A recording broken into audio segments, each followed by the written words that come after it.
Sebenarnya kalau kita lihat kehidupan manusia, sedikit sekali di antara manusia yang meyakini atau merasakan bahwa Al-Quran adalah nikmat dari Allah Azza wa Jalla. Iya, dan itu sangat benar dan pasti. Al-Quran adalah nikmat dari Allah Azza wa Jalla. Sesungguhnya Al-Quran bukan sekedar nikmat,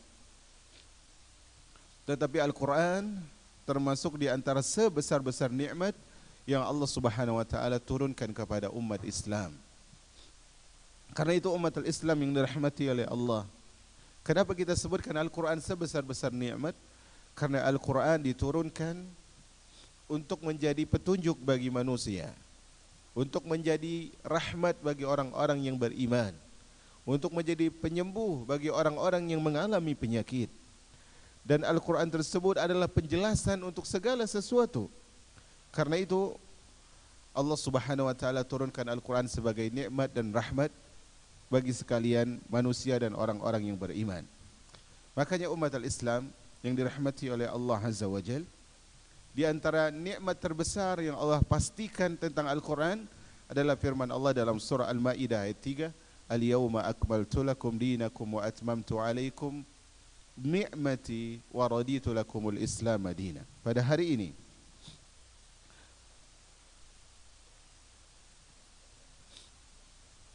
hari ini telah aku sempurnakan bagi kalian agama kalian. Telah aku cukupkan bagi kalian nikmatku kepada kalian. Dan telah aku ridhoi Islam sebagai agama bagi kalian. Maka tiba-tiba datang suatu hari di pemerintahan khilafah Umar ibn al-Khattab, datang seorang kepada Umar bin Khattab dan mengatakan, Ya Amirul Mu'minin, wahai Amirul Mu'minin, ayah fi kitabikum, ada satu ayat di dalam kitab kalian, yaitu Al-Quran, takra'unaha, dan ayat itu sering kalian baca. Dan ini para salaf, sering mereka membaca Al-Quran. Apa kata orang Yahudi ini? Lau alaina ma'syarul yahud latakhadna dzalikal yawma 'ida. Kalau ternyata ayat itu turun kepada kami orang Yahudi, kami akan jadikan hari itu sebagai hari raya. Perhatikan di sini ada unsur irinya orang Yahudi kepada nikmat yang diberikan oleh Allah kepada kaum muslimin, yaitu Al-Quran. Makanya Allah mengatakan dzalikal kitabu la raiba fi hudal lil muttaqin. Itu adalah Al-Quran yang diturunkan tidak ada keraguan di dalamnya, dan dia petunjuk bagi orang-orang yang bertakwa. Syahrul Ramadan alladzi unzila fihi al-Quran hudal lin-nasi wa bayyinatin minal huda wal furqan. Bulan Ramadan merupakan bulan yang diturunkan padanya Al-Quran, merupakan petunjuk bagi manusia dan menjelaskan petunjuk, dan merupakan pembeda yang hak dan yang batil. Banyak keistimewaan Al-Quran. Nah, Al-Quran yang begitu istimewa ini, ma'asyiral muslimat yang Allah muliakan, sangat pantas untuk kita perhatikan, sangat pantas untuk kita ambil pelajaran, sangat pantas untuk kita tadabburi, sebagaimana firman Allah, kitabun anzalnahu ilaika mubarakun liyadabbaru ayati wa liyatadzakkara ulul albab. Kitab Al-Quran anzalnahu ilaik, yang kami turunkan kepadamu, mubarakun, penuh berkah, liyadabbaru ayati, agar mereka bertadabbur, wa liyatadzakkara ulul albab, dan agar mereka menjadi orang-orang yang berfikir, yaitu agar orang-orang memiliki akal berfikir. Dan di sini merupakan gambaran dari Allah bahwasanya harusnya Al-Quran ini ditadabburi, harusnya Al-Quran ini diambil pengaruhnya, harusnya Al-Quran ini diambil pelajarannya, harusnya Al-Quran ini ngefek pada jiwa seorang hamba, harusnya Al-Quran ini berperan pada hati seorang hamba, harusnya Al-Quran ini membentuk kehidupan seorang hamba. Tapi ternyata banyak di antara kita, ma'asyiral ummah, adalah bahwanya kita sulit untuk mengambil manfaat dari Al-Quran.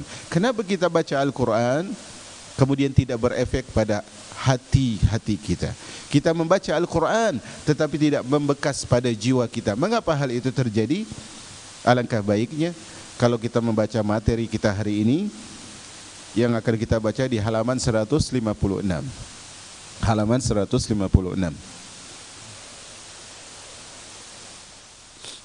Terdengar tidak? Kayaknya speakernya pelan sekali. Ya, dengar? 6. Saya merasa pelan sekali suaranya. Kita baca firman Allah dalam surah Qaf ayat 37. Dan nanti saya mohon izin baca bahasa Arabnya karena saya dapatkan di terjemah ada kekeliruan. A'udzu billahi minasy syaithanir rajim. Inna fi dzalika ladzikra liman kana lahu qalbun aw alqa as-sam'a wa huwa syahid. Inna fi dzalik, sesungguhnya pada yang demikian itu. Maksudnya pada kisah-kisah yang dijelaskan di awal-awal surah Qaf sampai ayat sebelumnya. La zikra, terdapat peringatan. Untuk siapa? Liman kana lahu qalbun, bagi orang yang memiliki hati. Au alqas sam'a, yang mendengar. Wa huwa syahid, dan dia menyaksikannya. Nah di sini ma'asyiral al-muslimat yang dirahmati oleh Allah Azza wa Jal, ayat ini kalau kita perhatikan dia adalah ayat yang memiliki sistem rumus. Jadi ayat ini seperti sepertiga yang memiliki rumus, atau bisa disebutkan dia seperempat yang bisa menjadikan seorang berada dalam kotak tersebut dan dia bisa mendapat pengaruh dari Al-Quran. Di sini Allah Subhanahu wa taala tegas menyebutkan bahwa dalam berita-berita yang ada di dalam Al-Quran itu terdapat peringatan bagi orang-orang yang memiliki kriteria dan sifat-sifat yang berikut ini. Karena itu Al-Imam Ibnul Qayyim menyebutkan, kata beliau, "Idza aradta al-intifa' bil Qur'an, fajma' qalbaka inda tilawatihi wa sima'ihi." Kata beliau, kata Al-Imam Ibnul Qayyim, jika engkau ingin mendapatkan manfaat dari Al-Quran, maka konsentrasilah ketika membaca dan mendengarkan Al-Quran. Pertama kata beliau, engkau ingin tidak dapat manfaat dari Al-Quran.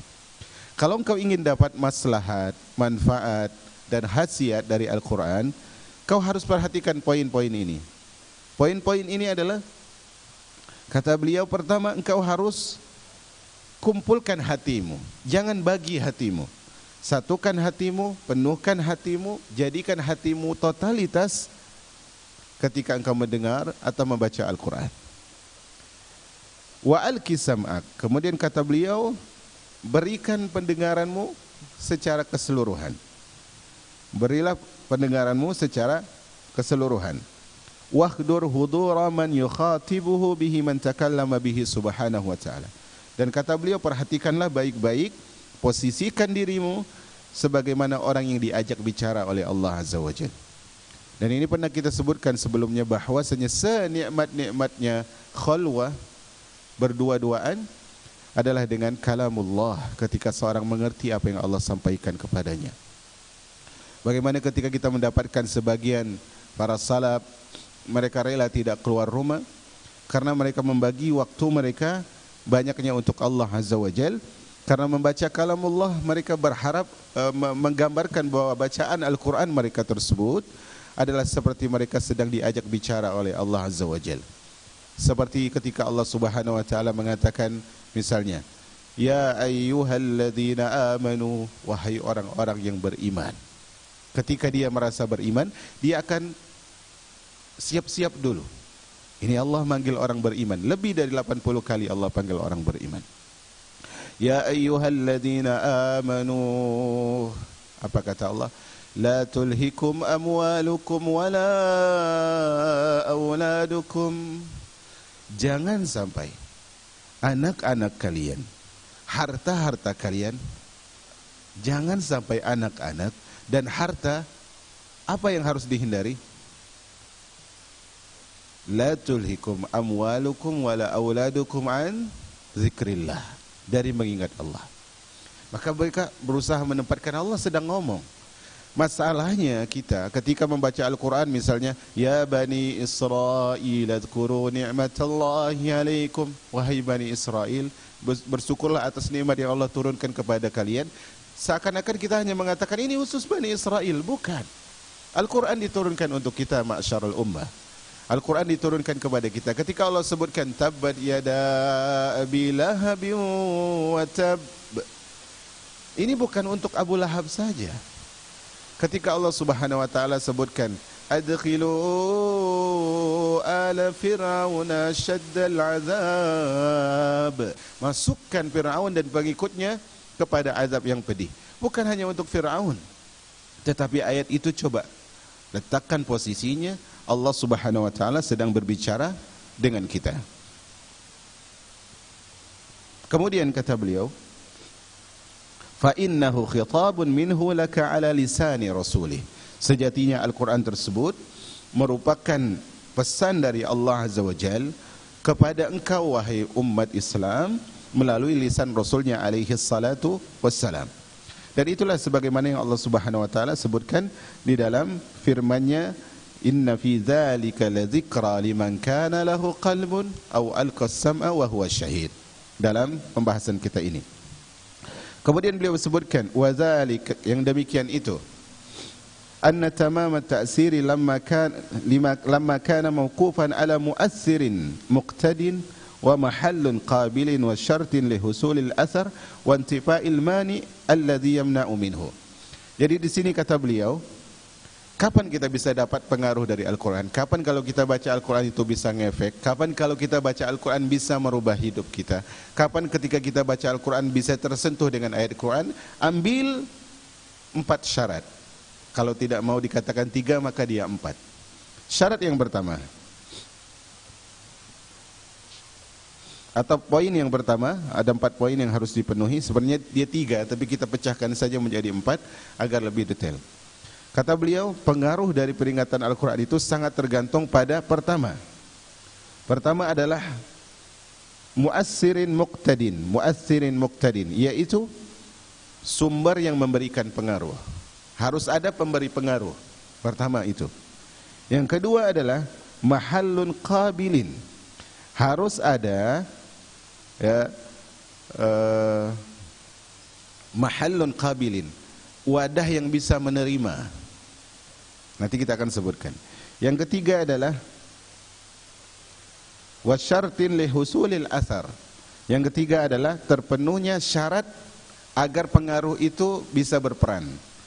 Yang ketiga adalah terpenuhnya syarat agar pengaruh tersebut bisa berperan. Dan yang keempat adalah wantifaul mani', tidak ada penghalangnya. Jadi ada berapa tadi? Ada 4. Kalau kita ingin mendapat efek dari Al-Quran ini, bentar lagi Ramadan nih. Agar baca Al-Quran kita tersebut kita enggak mudah capek sebenarnya, kita harus menikmati. Cintailah Al-Quran tersebut sehingga ketika sesuatu sudah kita cintai, maka kita akan asyik bersamanya. Nah, agar kita bisa menumbuhkan keasyikan bersama Al-Quran, kita harus nyaman, kita harus ngerti, kita harus terpengaruh. Bagaimana bisa terpengaruh? 4 poin ini. Pertama adalah harus ada pemberi pengaruh. Kedua, harus tempat wadahnya harus baik. Ketiga adalah adanya syarat yang mendukung pengaruh tersebut. Yang keempat adalah apa? Hilangnya penghalang. Jadi begini, contohnya ya, coba bayangkan, semoga ini adalah contoh yang bisa menjelaskan. Contohnya adalah saya ingin memukul sebuah palu di sebuah tempat, artinya ingin memantak sebuah palu. Saya punya palu. Palu ini adalah mu'assir. Palu ini adalah mu'assir, yaitu yang memberikan pengaruh. Ya. Kemudian yang kedua adalah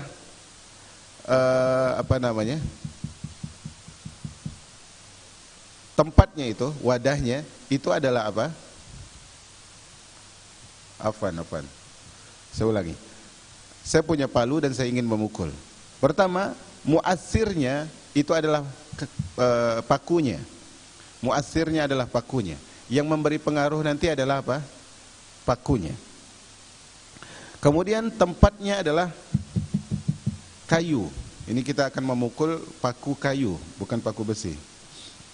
Kemudian yang ketiga adalah apa? Yang ketiga adalah syarat yang bisa mendukung pengaruh tadi. Syaratnya agar paku ini bisa masuk harus dipalu. Kemudian yang keempat adalah tidak adanya penghalang. Artinya papan ini jangan sampai dia antara paku dan papan itu ada besi yang menghalangi. Maka kalau tidak, paku tadi akan bengkok dan tidak masuk ke dalam papannya. Begitulah Al-Quran. Al-Quran itu ibarat paku yang kita kasih analogi tadi. Dia akan memberi pengaruh kalau wadah kita yaitu hati itu adalah wadah yang tepat.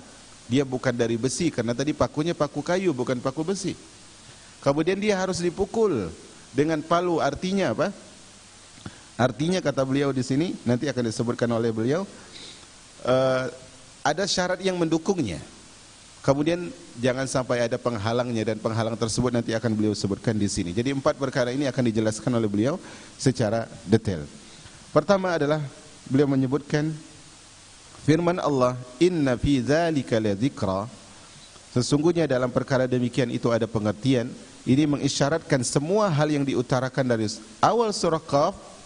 Disinilah yang disebut dengan sumber memberi pengaruh. Artinya kalau kita dengar kisah fulan, kisah kaum ini, kisah wanita ini, kisah laki ini dan sebagainya, itu semua adalah sumber pengaruhnya, pakunya.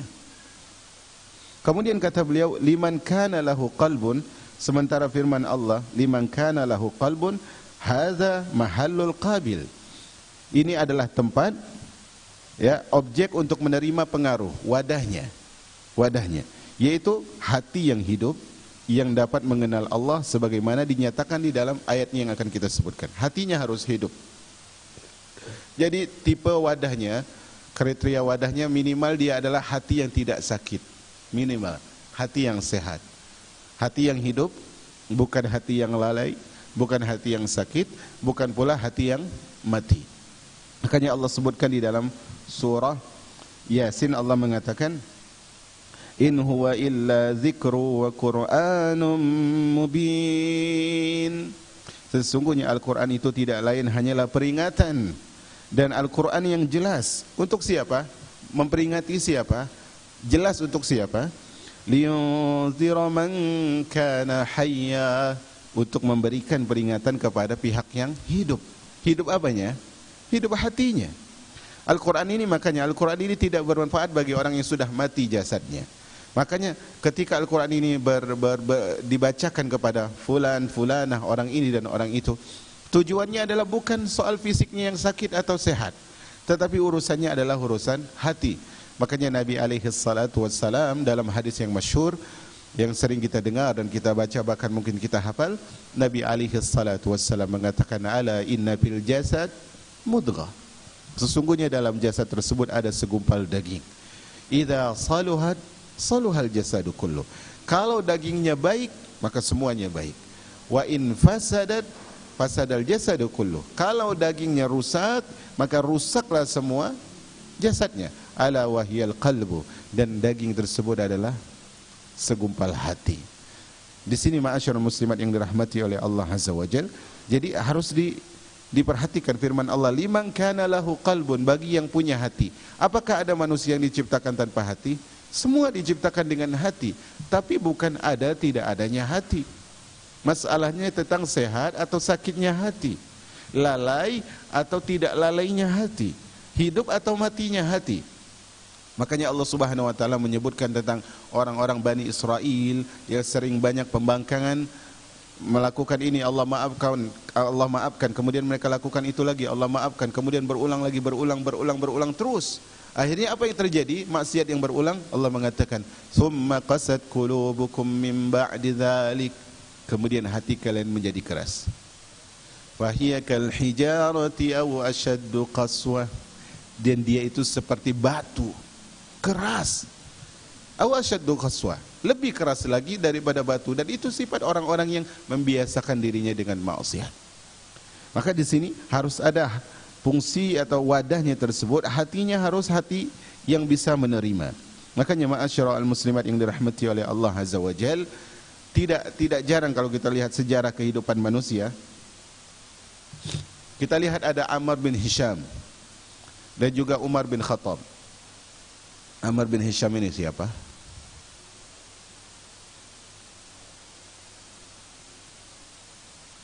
Ammar bin Hisham ini siapa? Ada yang tahu? Amr bin Syam adalah Abu Jahal. Kata Nabi SAW, Allahumma izzal Islam bi ahabbi rajulaini ilaik. Ya Allah, muliakan Islam, kuatkan Islam dengan dua orang yang salah satu dari dua orang yang kau cintai. Amr bin Hisham atau Umar bin Khattab. Siapa yang dipilih oleh Allah? Umar. Kalau kita lihat sejarah yang dipaparkan oleh para ulama tentang sejarah di zaman Nabi alaihi salatu wassalam, bagaimana kita dapatkan Umar sebenarnya di satu sisi dia tidak membenci Nabi alaihi salatu wassalam. Satu sisi dia tidak ingin menghalangi dakwah Nabi SAW. Yang tidak diinginkan dari Umar apa? Yang tidak diinginkan oleh Umar apa? Perpecahan antara ayah dan anak, ibu dengan anak, suami dan istri, tuan dengan budaknya dan sebagainya. Cuma itu yang tidak diinginkan Umar. Karena menurut Umar, Muhammad SAW memisahkan antara orang yang tadinya bersatu. Berbeda dengan Abu Jahal, dia memang dari awal tidak suka ada yang lebih dari dirinya. Dia tidak ingin dari pihak ini lebih mulia daripada dirinya. Maka Allah pilih hati yang baik. Makanya ucapan Abdullah bin Mas'ud ketika menjelaskan bahwasanya kenapa Nabi alaihi salatu wasallam yang dipilih menjadi nabi dan rasul terakhir, kata beliau, fawajada qalba Muhammadin khairu qulubil ibad. Allah dapatkan hati Nabi SAW sebagai hati yang terbaik. Makanya ma'asyara al-muslimat yang dirahmati oleh Allah, sebaik-baik jalan untuk mendapat hidayah adalah jadilah hati yang suka dengan hidayah. Ketika hati itu suka dengan hidayah, mau tidak mau dia akan tersentuh dengan hidayah. Ketika hati tersebut ingin istiqamah, maka jadilah hati yang suka untuk memiliki sifat istiqamah, walaupun sekarang dia turun naik level imannya. Dan begitulah keimanan. Tetapi Allah tetap melihat kepada hati yang baik. Makanya Allah menyebutkan di dalam Al-Quran, وَاتْلُ عَلَيْهِمْ نَبَأَ الَّذِي آتَيْنَاهُ آيَاتِنَا فَانْسَلَخَ مِنْهَا فَأَتْبَعَهُ الشَّيْطَانُ فَكَانَ مِنَ الْغَاوِينَ. Wahai Rasul Muhammad alaihi salatu wassalam, وَاتْلُ عَلَيْهِمْ نَبَأَ الَّذِي آتَيْنَاهُ آيَاتِنَا. Bacakan, sampaikan kepada mereka berita tentang orang yang dulu pernah kami berikan ayat-ayat kami. Dulu pernah kami berikan petunjuk kami berikan hikmah kami. Fansalakha minha. Kemudian dia meninggalkan petunjuk tadi. Fa'atba'ahu syaitan. Ketika dia sudah mulai melangkah satu kaki dari jalan petunjuk, maka dia didampingi oleh syaitan. Fakana minal ghawin. Maka jadilah dia orang yang jauh dari jalan Allah Azza wa Jalla. Perhatikan di sini. Allah melihat orang ini hatinya tidak baik, sehingga akhirnya Allah Subhanahu wa taala pelan-pelan singkirkan dia. Banyak sejarah kehidupan manusia di zaman dulu hingga zaman ini, di sekitar mereka dan di sekitar kita, orang-orang yang kemudian Allah Subhanahu wa taala nampakkan bahwa dia bukan orang yang tulus menginginkan akhirat. Maka liman kana lahu qalbun, Al-Quran akan memberikan efek bagi orang yang hatinya hati yang tidak lalai. Bagi orang yang hatinya hati yang tidak lalai. Kemudian kata beliau, adapun firman Allah au alqas sam'a, atau orang yang menggunakan pendengarannya, maksudnya adalah memusatkan pendengarannya kepada Al-Quran yang dibaca. Maksudnya bagaimana? Kalau dibacakan Al-Quran, kalau sedang membaca Al-Quran atau dibacakan Al-Quran, fokus. Jangan sampai ada kesibukan lain. Jangan sampai, karena itu ya, bukan tidak boleh, tapi para ulama sangat menyarankan membaca Al-Quran dengan mushaf cetakan, bukan mushaf elektronik atau mushaf yang ada di perangkat-perangkat kita. Karena akan sangat mungkin untuk terpalingkan ketika membacanya. Apalagi tanggal 11, 22, 33. Tanggal apa itu? Tanggal belanja online. Sangat mungkin. Oh, ini waktunya udah mau habis, sebentar lagi, sekian jam lagi. Subhanallah. Makanya Al-Quran tersebut ketika dibaca, makanya kata-kata para ulama, siapkan waktu terbaik untuk membaca Al-Quran. Atau sisakan dirimu untuk membaca Al-Quran. Jangan siapkan untuk Al-Quran waktu yang sisa. Artinya sisakan dirimu, engkau harus berikan semuanya untuk bacakan Al-Quran. Artinya ketika membaca Al-Quran, baca dengan tulus, baca dengan waktu yang terbaik. Makanya saya selalu katakan untuk yang tidak mengerti bahasa Arab, pakai Al-Quran terjemah. Kayak Al-Quran terjemah, dia baca dulu terjemahnya, dia baca terjemahnya, kemudian dia baca ayatnya. Sehingga ketika dia membaca, maka dia akan mengerti. Misalnya ketika dia membaca firman Allah Azza wa Jalla di dalam surah Al-A'raf, ketika Allah menyebutkan tentang sifat-sifat penduduk neraka, penderitaan mereka, apa kata Allah? Wa nada ashabun nari ashabal jannah. Coba saya tanyakan dulu nih, ada perbedaan enggak antara dua bacaan ini?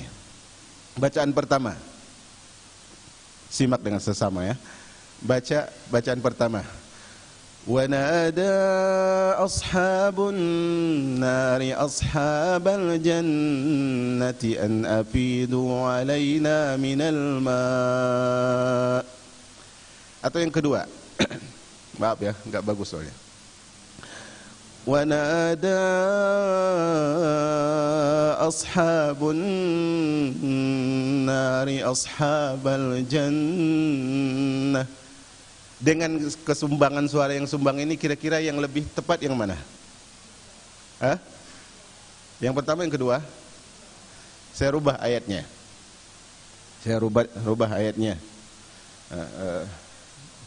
Ayatnya saya rubah, ayat yang ma'ruf saja ya.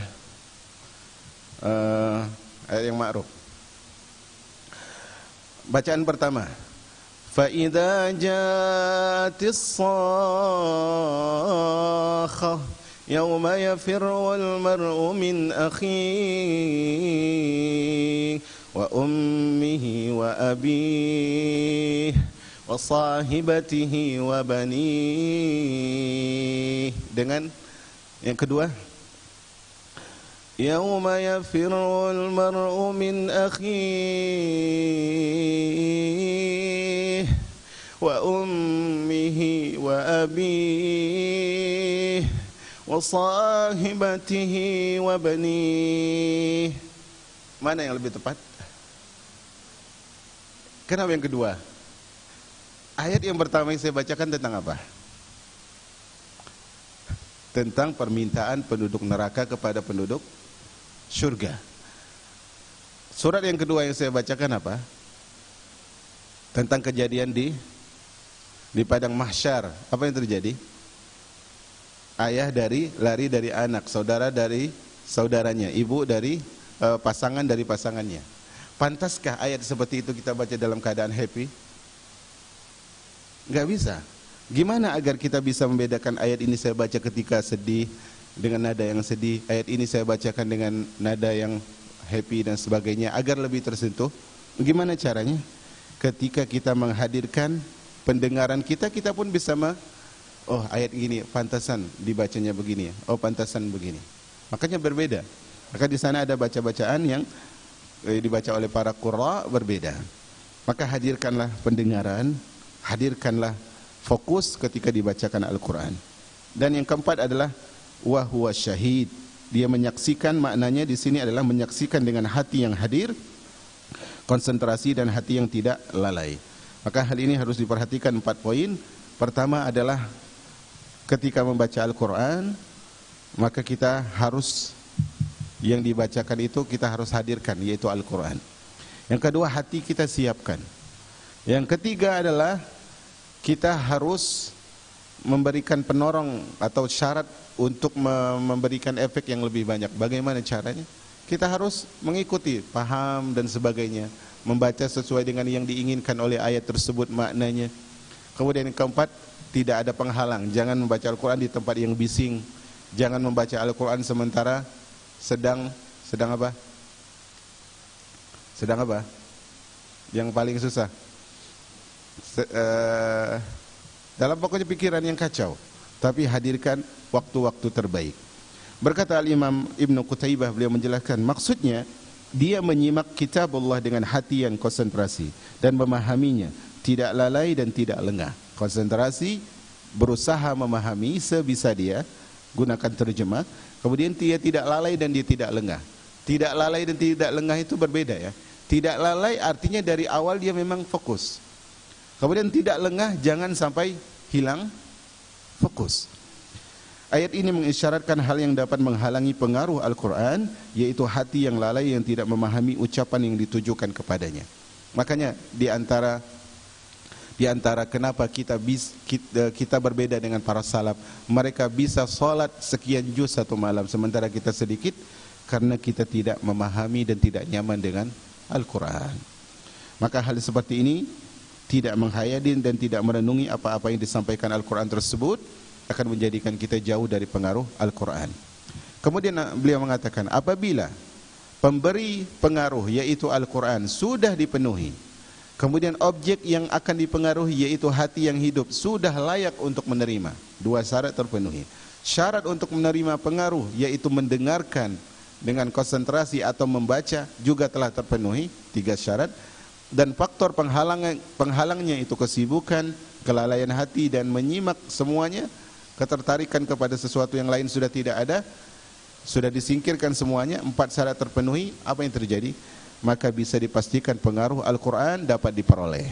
Jadi ini diterapkan, coba mulai dari Rajab yang disebutkan oleh para ulama sebagai bulan untuk menanam, kemudian Sya'ban bulan untuk menyiram dan menyemai, Ramadan bulan untuk panennya. Jangan sampai menanam, menyiram juga di bulan Ramadan, sehingga apa? Sehingga kelabakan. Maka mulailah, coba target di Ramadan nanti hatam berapa kali. Coba siapkan dari bulan Rajab, bulan yang di situ Allah Subhanahu wa taala lipat gandakan kebaikan. Kemudian kata beliau, mungkin ada pertanyaan, kalau kita lihat ayat tadi seolah-olah ada masalah. Mungkin ada pertanyaan, kata beliau, apabila pengaruh Al-Quran, tadi pengaruhnya ada berapa? Ada 4. Semuanya harus terpenuhi atau boleh kurang satu? Harus terpenuhi semua ya. Perhatikan di sini. Apabila pengaruh Al-Quran hanya dapat diraih dengan secara sempurna apabila semua komponen 4 di atas itu ada, lantas mengapa ayat yang kita bacakan tadi tersebut menggunakan kata au, bukan menggunakan kata wa? Au yang kita kenal apa artinya? Au itu apa? Au itu artinya apa? Atau. Kenapa menggunakan atau kalau memang harus terpenuhi keduanya? Bukankah atau tersebut adalah fungsi untuk menunjukkan salah satu antara dua perkara? Kenapa tidak wa? Sebenarnya kita keluar dulu dari jawaban Al-Imam Ibnul Qayyim. Di antara makna au dalam bahasa Arab adalah wa. Jadi tidak selamanya wa dalam Al-Quran itu artinya, tidak selamanya au dalam Al-Quran itu artinya atau, tetapi juga terkadang bermakna dan. Tetapi Al-Imam Ibnul Qayyim ingin memberikan jawaban yang lebih mengenyangkan, lebih memuaskan. Dia mengatakan, pertanyaan itu adalah pertanyaan yang sangat bagus, pertanyaan yang jayyid. Dan jawabannya, kata beliau, dapat dijelaskan sebagai berikut. Kalimat dalam Al-Quran tersebut menggunakan kata au atau yang kita kenal dengan atau karena mempertimbangkan kondisi yang diajak bicara. Jadi maksudnya au di sini maknanya untuk menjelaskan tipe manusia itu loh. Tipe manusia itu semuanya enggak sama. Kata beliau, sebagian orang ada yang hatinya hidup, ada yang hatinya sadar, ada yang mempunyai fitrah yang sempurna. Apabila yang seperti ini merenung, orang yang hatinya baik, sadar dan fitrahnya sempurna, apabila dia merenung dengan hatinya dan memaksimalkan pikirannya, maka hatinya dan pikirannya akan menunjukkan bahwa Al-Quran adalah benar. Jadi ini tipe yang pertama, tipe yang ingin dijelaskan oleh Al-Imam Ibnul Qayyim di sini. Hatinya akan membenarkan apa yang diberitahukan dengan Al-Quran karena fitrahnya bagus, hatinya full, kemudian dia sadar dengan apa yang dia baca dan dia dengar. Maka dengan demikian Al-Quran masuk ke dalam hatinya, Al-Quran akan jadi cahaya dalam hidupnya, menerangi kemana dia harus pergi, bagaimana perilakunya diterangi oleh Al-Quran. Dan itu semakin teranglah fitrah yang mulia tadi, fitrah yang suci, diterangi oleh cahaya Al-Quran, maka dia semakin bersinar. Sebagaimana Allah Subhanahu wa taala sebutkan di dalam surah Saba ayat 6, Allah mengatakan, wa yaral ladzina utul ilma alladzi unzila ilaika mir rabbika huwal haqq. Dan orang-orang yang Allah berikan Alkitab kepada mereka, yaitu ahli kitab, mereka berpendapat bahwa wahyu yang diturunkan kepada Nabi itu adalah benar dari Allah. Itu makanya para pendeta-pendeta yang dengan memegang agama Musa dan Isa, mereka meyakini kebenaran Nabi alaihi salatu wassalam. Di antaranya adalah ada seorang Yahudi, pendeta Yahudi yang beriman. Siapa namanya? Siapa namanya? Sahabat Nabi. PR ya, nanti saya kasih hadiah semampu saya. Minimal kasih minum ya. Pekan depan insyaallah. Ada yang sudah tahu? Sahabat Nabi yang masuk Islam dari kalangan Yahudi, pendeta juga dia. Taib, PR enggak apa-apa. Kemudian sosok orang yang cahaya fitrahnya diterangi oleh cahaya Al-Quran, itu juga dijelaskan dalam firman Allah yang masyhur di dalam surah An-Nur ayat 35. Allah mengatakan, Allahu nurus samawati wal ardh, mathalu nurihi kamishkatin fiha misbah. Allah memberi cahaya kepada langit dan bumi. Perumpamaan cahayanya tersebut seperti lubang yang tidak tembus, yang di dalamnya terdapat pelita yang besar. Al-misbahu fi zujajah, dan pelita itu di dalam tabung yang terbuat dari kaca. Az-zujajatu ka'annaha kawkabun durri, dan kaca itu bagaikan bintang yang berkilau. Yuqadu min syajaratin mubarakatin zaitunah, yang dinyalakan dengan minyak yang diberkahi, yaitu minyak apa? Pohon zaitun. La syarqiyatin wala gharbiyah, dia tumbuh tidak di timur juga tidak di barat. Yakadu zaituha yudhi'u walau lam tamsashu nar, yang minyaknya saja hampir menerangi walaupun tidak disentuh oleh api. Apa kata Allah? Apa kata Allah? Nurun ala nur, cahaya di atas cahaya. Cahaya berlapiskan cahaya. Cahaya bertambah cahaya. Apa kata Allah? Yahdillahu linurihi man yasha. Allah berikan petunjuk cahaya kepada orang-orang yang Allah inginkan. Maka dari ayat ini kita bisa buat doa. Apa doanya? Apa di antara doanya dari ayat ini? Perhatikan, Allah mengatakan, Yahdillahu linurihi man yasha. Allah menjadikan cahaya kepada orang-orang yang Allah inginkan. Di antara doa yang kita buat adalah Allahumma hdini binurika. Ya Allah, berikan ke aku hidayah dengan cahayamu ya Allah. Di sini ma'asyarul muslimat, cahaya di atas cahaya dalam ayat ini adalah cahaya wahyu yang menerangi apa? Cahaya fitrah. Begitulah kondisi orang yang hatinya hidup lagi sadar. Aku telah menerangkan kata Imam Ibnul Qayyim, aku telah menerangkan rahasia dan pelajaran yang terkandung dalam ayat ini. Surah Qaf yang kita baca tadi. Kemudian beliau sudah jelaskan juga dalam kitab beliau yang lain, Istima'u Juyush Al-Islamiyah ala Ghazwil Mu'attilah wal Jahmiyah. Ini kitab yang menjelaskan tentang akidah. Sangat bagus untuk dibahas sebenarnya. Kata beliau, orang yang memiliki hati semacam ini, ya, hati yang apa? Hati yang tidak lalai. Dia akan berusaha untuk mengintegrasikan, susah sekali bahasanya, untuk mensinkronkan nilai-nilai Al-Quran ke dalam hatinya. Dia mendapatkan semua Al-Quran itu telah tertulis di dalam jiwanya hingga dia dapat menghafal di luar kepala. Jadi sebenarnya di sana ada metode untuk menghafal Al-Quran yang tidak terlalu memakan waktu. Bagaimana caranya? Caranya adalah sinkronkan diri kita dengan Al-Quran. Makanya di antara metode saya menghafal Al-Quran adalah mulai dari surat yang disukai. Surat yang paling senang untuk dihafal sekarang itu apa? Mulai dari situ. Tumbuhkan pemahaman, tumbuhkan pengertian terhadap surat tersebut. Ayat ini menjelaskan apa, ayat ini menjelaskan apa, kemudian dihafal. Kemudian beliau jelaskan di sisi lain, sebagian orang tidak memiliki bekal yang sempurna hati yang sadar, dan kehidupan mereka kehidupan yang sempurna. Artinya adalah ini bagian lain dari hati. Mereka memiliki hati yang tidak sempurna, kemudian hati mereka hati yang lalai, dan kehidupan mereka bukan kehidupan yang sempurna. Orang seperti ini, kata Imam Ibnul Qayyim, dia bukan tidak tersentuh, bukan tidak bisa tersentuh oleh Al-Quran, tetapi dia membutuh pembimbing untuk membedakan yang benar dan yang batil. Perlu kerja keras sedikit. Kehidupan dan cahaya hatinya, kebersihan fitrahnya belum bisa mencapai tingkat yang diberikan kehidupan kepada orang yang sadar. Pihak pertama tadi baca dan dengar langsung paham. Yang kedua ini nggak bisa, dia harus diingatin. Ini loh maksudnya, ini loh poinnya, ini loh larangannya, ini loh perintahnya. Dia harus dijelaskan oleh pihak yang lain. Untuk memperoleh hidayahnya, dia harus mencurahkan segenap pendengaran untuk mendengarkan ayat Al-Quran. Adapun pihak yang pertama tadi apa? Tidak perlu bersusah payah.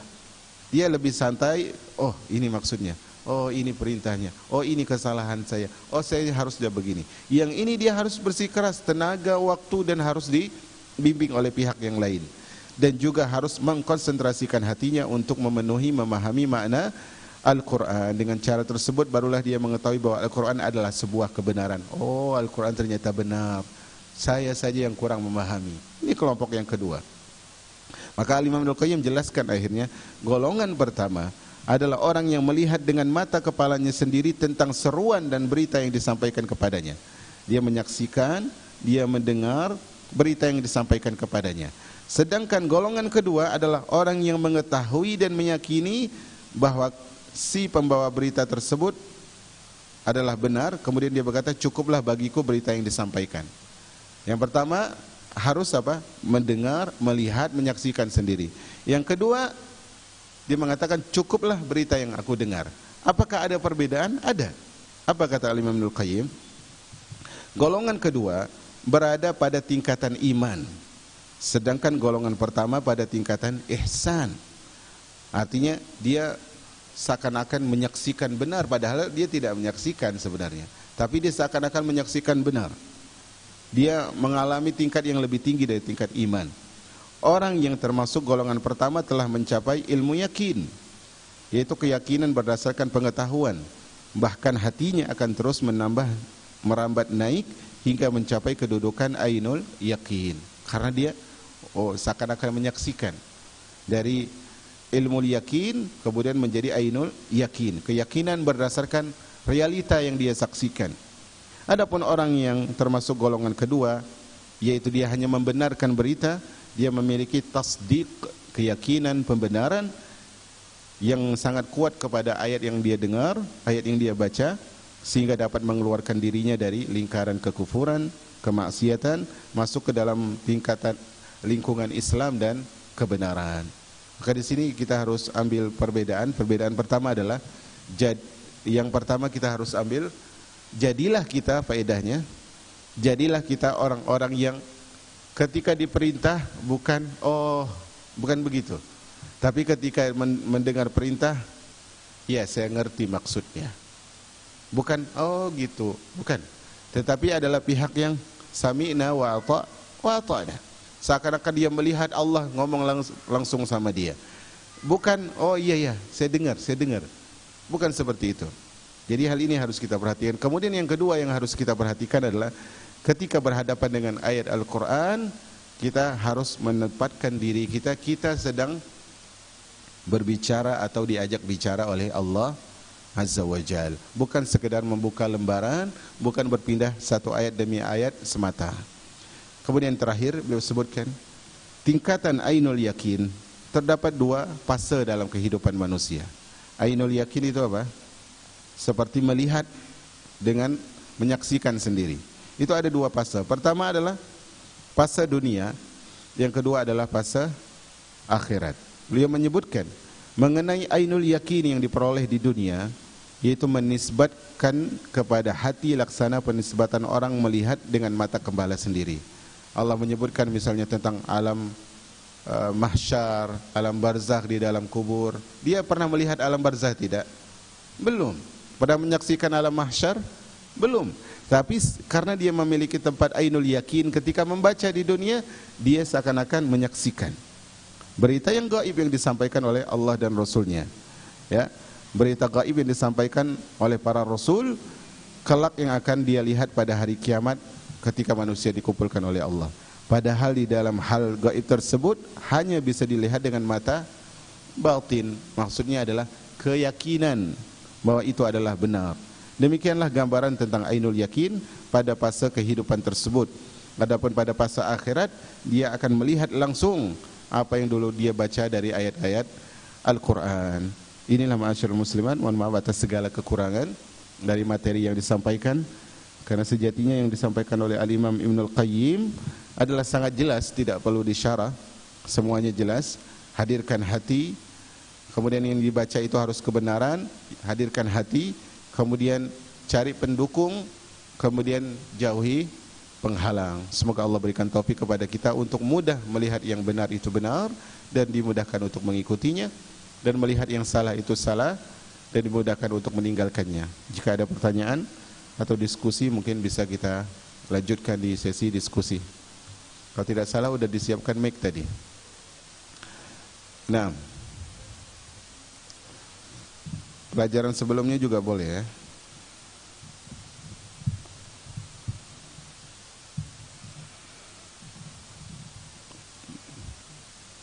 Ada hari ini?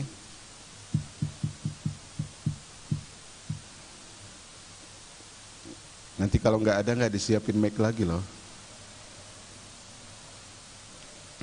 Kesimpulannya tidak ada saja. Kita tutup dengan doa kafaratil majlis. Subhanakallahumma bihamdika asyhadu an la ilaha illa anta astaghfiruka wa atubu ilaik. Assalamualaikum.